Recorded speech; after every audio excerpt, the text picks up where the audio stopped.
नमस्कार, अंजली किचन मध्ये तुमचे खूप खूप स्वागत आहे। आज आपण बनवतोय झटपट असे दाणेदार गौरी गणपतीसाठी बेसन लाडू। तर इथं बघू शकता तुम्ही, छान असे मस्त आपण इथं बेसन लाडू बनवलेले। तर एकदम मऊसूत असा आपला हा लाडू तयार झालेला आहे। सोपी रेसिपी आहे। तर इथं बघू शकता, एक लाडू तुम्हाला मी फोडून दाखवते। अगदी सहज असा आपला लाडू हा फुटला जातोय। तर अशा पद्धतीने मी आज गौरी गणपतीसाठी लाडू बनवलेले। तर आता आपण इथं रेसिपीला सुरुवात करतोय। तर इथं बघा, सर्वात आधी आपण इथं बेसन घेतलेले आहे। तर बेसन घेताना नेहमी घरची डाळ दळून घ्यायची। डाळ मी दळून आणली होती आणि ते बेसन आपण इथं वापरलेले। तर बेसन बघा, इथं मी 3 कप बेसन घेतलेले। तर मग कपाने मोजून आपण इथं बेसन घ्यायचे। तर 3 कप बेसनाला आपण इथं 250 ग्राम साखर वापरली आहे। तर 200 ग्राम इथं तूप वापरलेले आहे आपण। तर तूप आपण इथं साजूकच वापरलेले आहे। तर 200 ग्राम तूप घेतलेले आहे आपण। त्यानंतर रवा घेतलाय बघा। तर जवळजवळ आपण 5 ते 6 छोटे चमचे भरून बारीक रवा घेतलाय। वेलची घेतल्यात, ह्या कुटून पावडर करून घेणार आहे मी। वरून लावण्यासाठी लाडूला शो म्हणून आपण इथं मनुके घेतलेले। तर आता आपण इथं कढई तापायला ठेवलेली। कढई आपली छान तापली, गॅस एकदम बारीक करून टाकलाय आपण, कारण सगळ्यात आधी आपल्याला इथं बेसन मोजून घ्यायचे।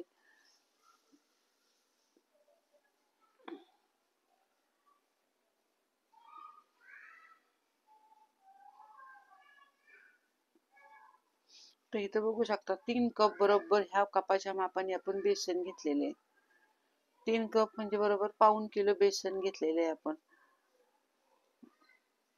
तर बेसन आपल्याला सगळ्यात आधी गरम कढईमध्ये चांगलं हलवून घ्यायचे, जे करून ह्याला थोडासा मोकळेपणा येईल। आणि बेसन घेताना नेहमी आपण इथं चाळून घ्यायचं। तर चाळून बेसन घेतलेलं आहे मी, ह्यात एकही गुठळी राहिलेली नाहीये। बेसन व्यवस्थित चाळून आपण इथं वापरले। तर इथं बघा, आता आपण तूप घालतोय। तर जसं जसं आपलं बेसन आता इथं भाजून निघणार आहे, तसं तसं आपण इथं तूप घालणार आहे। तर 3 मोठे चमचे फुल भरून अगदी आपण इथं तूप घालून घेतले। तर तूप घालून पहिल्यांदा आपल्याला ह्याला परत 2 ते 3 मिनिटं जरा हलवून घ्यायचे। तर एकसारखं आपल्याला बेसन येते शेवटपर्यंत हलवायचे। त्यानंतर ह्यामध्ये बारीक घेतलेला रवा अर्धा कप घेतलाय, तो आपण इथं घालून घेतलेला आहे। तर रवा घालून बेसन आपल्याला चांगलं 1-2 मिनिटं हलवून घ्यायचे।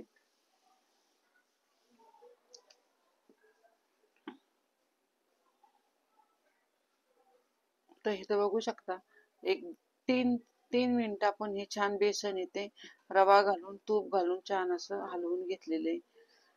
तर बेसन थोडंसं बघा इथं भाजल्यासारखं वाटतंय आपल्याला। तर त्यानंतर आता पुन्हा एकदा आपण इथं तूप घालून घेणार आहे।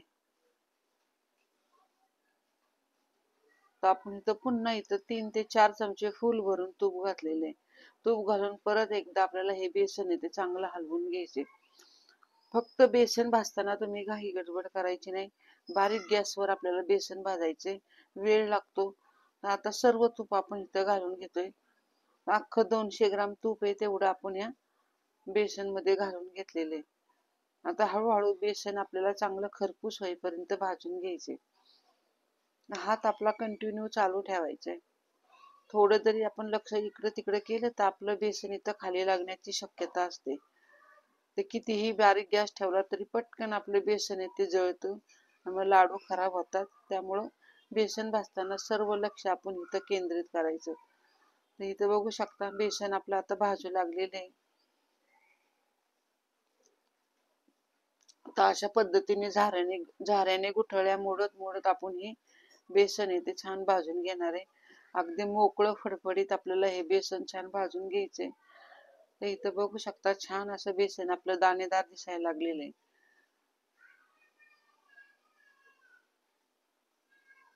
जेवढं तुम्ही बेसन छान भाजून घेता तेवढे तुमचे लाडू चवीला छान लागणार आहे।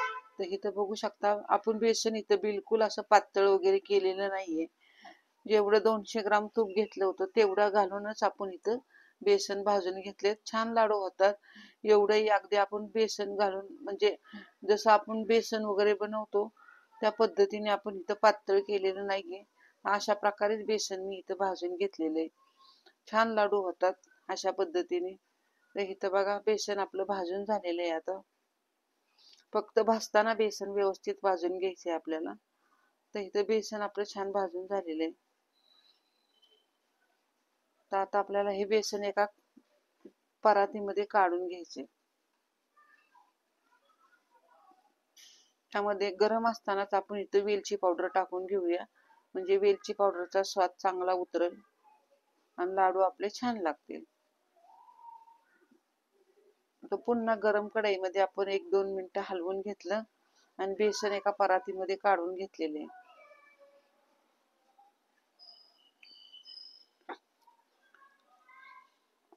आता इथं परातीमध्ये चांगलं ह्याला पसरून घेऊया. 1-2 मिनिटं थोडंसं थंड झालं की ह्याच्यामध्ये आपल्याला लगेच पिठी साखर घालून घ्यायची. पूर्ण झाऱ्याने ह्याला व्यवस्थित एकजीव करायचे आपल्याला, हात घालायचा नाही, खूप गरम असतं हे.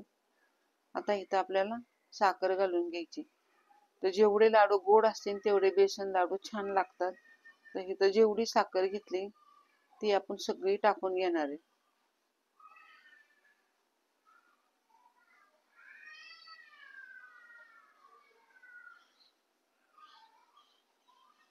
तर अशा पद्धतीने आपण ही साखर टाकली आणि झाऱ्याने व्यवस्थित आपल्याला हे एकसारखं मिक्स करून घ्यायचे.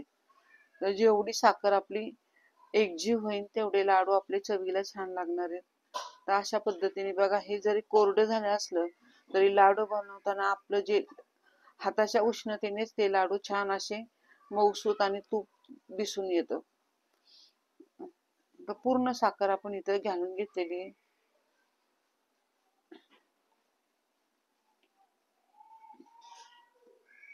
तर आता हाताने आपण इथं थोडंसं मिक्स करून घेऊया. अजूनही खूप गरम आहे हे. तर इथं बघू शकता हाताने मी मिक्स करते.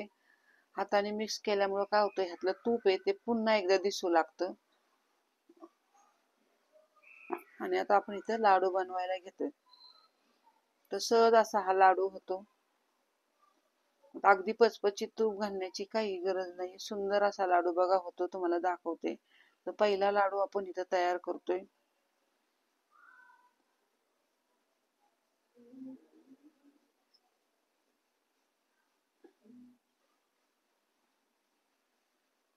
तर इथं बघू शकता तुम्ही, पहिला लाडू अशा पद्धतीने तयार केलाय. जर अशा पद्धतीने लाडू केला की लाडूचं तूप आहे ते पुन्हा एकदा बघा दिसू लागतं आणि लाडू ओलसर आणि छान होतो. तर इथं बघू शकता पहिला लाडू आपला छान असा तयार झालेला आहे.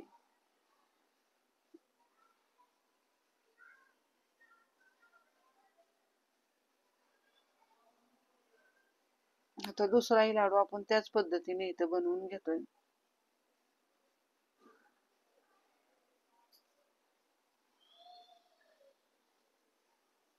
वरून ह्याला आपण शो साठी मनुके लावून घेतलेत. तुम्ही काजू लावा, बदाम लावा, छान दिसतात.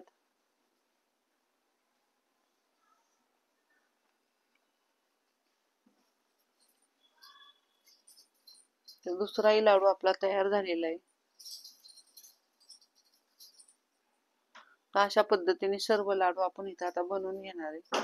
तर इथं बघू शकता सर्व लाडू आपले बनवून तयार झालेत. खूप सुंदर असे लाडू झालेले आहेत. तर अशा प्रकारे लाडू तुम्ही बघा नक्की बनवा.